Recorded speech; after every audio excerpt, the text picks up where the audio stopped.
ಕೆಲವು ಭಾರತೀಯ ಪಂಥಗಳ ಅಭಿಮತಕ್ಕನುಸಾರವಾಗಿ ನವರಾತ್ರಿಯಲ್ಲಿ 9 ದಿನಗಳು ಸಾಧಕನಿಗೆ ಲೌಕಿಕ ಜಗತ್ತಿನ ತ್ರಿಗುಣ ಪ್ರವೃತ್ತಿಗಳಾದ ಸತ್ವ ರಜೋ ತಮೋ ಗುಣಗಳನ್ನು ಪರಿಷ್ಕರಿಸಿಕೊಂಡು ಆಧ್ಯಾತ್ಮಿಕ ತತ್ವಚಿಂತನೆಗಳಿಂದ ಅಲೌಕಿಕ ಜಗತ್ತಿನಡೆಗೆ ಮುನ್ನಡೆಯುವ ಪ್ರಯತ್ನ ಇರುತ್ತದೆ.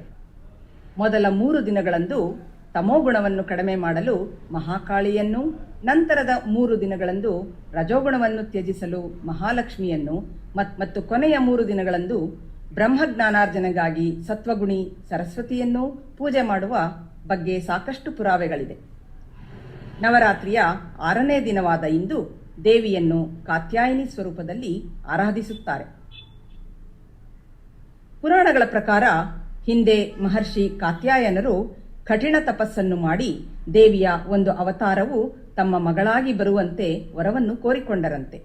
ಅಂತೆಯೇ ಭೂಲೋಕದಲ್ಲಿ ದಾನವ ಮಹಿಷಾಸುರನ ದುಷ್ಟತನ ಉಪಟಳಗಳು ತುಂಬಾ ಹೆಚ್ಚಾದಾಗ ಭಗವಾನ್ ಬ್ರಹ್ಮ, ವಿಷ್ಣು, ಮಹೇಶ್ವರ ಮತ್ತು ಎಲ್ಲ ದೇವತೆಗಳು ತಮ್ಮ ತಮ್ಮ ಅಂಶವನ್ನಿತ್ತು ಮಹಿಷಾಸುರನ ವಿನಾಶಕ್ಕಾಗಿ ಶಕ್ತಿಯನ್ನು ಉತ್ಪನ್ನ ಮಾಡಿದ ಮೇಲೆ ಆ ಶಕ್ತಿಯ ಸೂಕ್ಷ್ಮಾತಿ ಸೂಕ್ಷ್ಮ ಶಕ್ತಿ ಲಹರಿಗಳ ಒಂದು ಅಂಶವು ಒಬ್ಬ ಚಿಕ್ಕ ಬಾಲಕಿಯ ಆಕಾರದಲ್ಲಿ ಕಾತ್ಯಾಯನ ಋಷಿಗಳ ಆಶ್ರಮದಲ್ಲಿ ಪ್ರವೇಶಿಸಿತಂತೆ.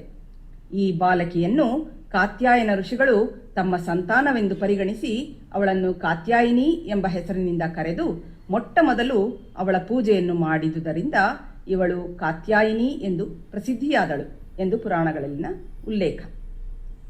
ಮತ್ತೊಂದು ಕಡೆ ಭಗವಾನ್ ಶ್ರೀಕೃಷ್ಣನನ್ನು ಪತಿಯಾಗಿ ಪಡೆಯಲು ಗೋಪಿಕೆಯರು ಕಾಳಿಂದಿ ಯಮುನೆಯ ತೀರದಲ್ಲಿ ಕಾತ್ಯಾಯಿನಿ ದೇವಿಯನ್ನು ಪೂಜಿಸಿದ್ದರು ಎಂಬ ಕಥೆಯೂ ಇದೆ. ಆಧ್ಯಾತ್ಮಿಕ ಗ್ರಂಥಗಳ ಪ್ರಕಾರ ನವರಾತ್ರಿಯ ದುರ್ಗಾ ಪೂಜೆಯ 6ನೇ ದಿನ ಇವಳ ಸ್ವರೂಪದ ಉಪಾಸನೆಯಿಂದ ಸಾಧಕನ ಮನಸ್ಸು ಆಜ್ಞಾಚಕ್ರದಲ್ಲಿ ನೆಲೆಗೊಳ್ಳುತ್ತಾದ್ದರಿಂದ ಅವರ ಯೋಗ ಸಾಧನೆಯಲ್ಲಿ ಈ ಆಜ್ಞಾಚಕ್ರದ ಸ್ಥಾನ ಅತ್ಯಂತ ಮಹತ್ವಪೂರ್ಣವಾದುದು ಎಂಬ ನಂಬಿಕೆಯೂ ಇದೆ. ಈಗ ನವದುರ್ಗೆಯರಲ್ಲಿ 6ನೇ ಅವತಾರಿಣಿ ದೇವಿ ಕಾತ್ಯಾಯಿನಿಯನ್ನು ಕುರಿತ ಒಂದು ಶ್ಲೋಕ ಶ್ರೀಮತಿ ಗೀತಾ ಬಾಲಸುಬ್ರಹ್ಮಣ್ಯ ಅವರಿಂದ.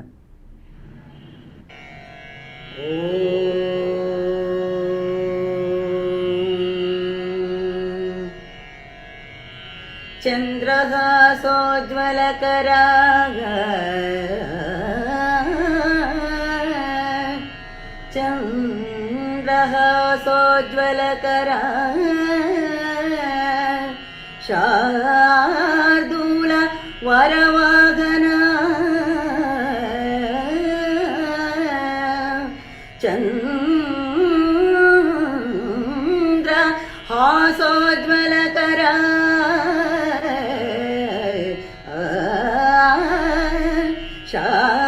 ಶಾರ್ದೂಲ ವರವಾಹನ ಕಾತ್ಯಾಯಿನಿ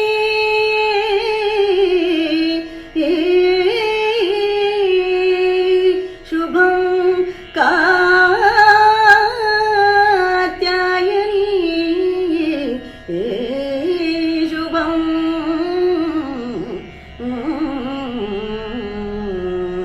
ದದ್ಯಾ ದೇವಿ ದಾನವಘಾತಿನಿ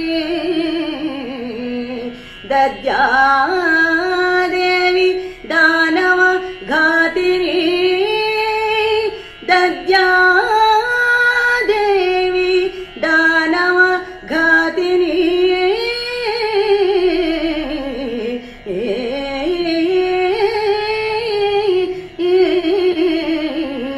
ಕಾ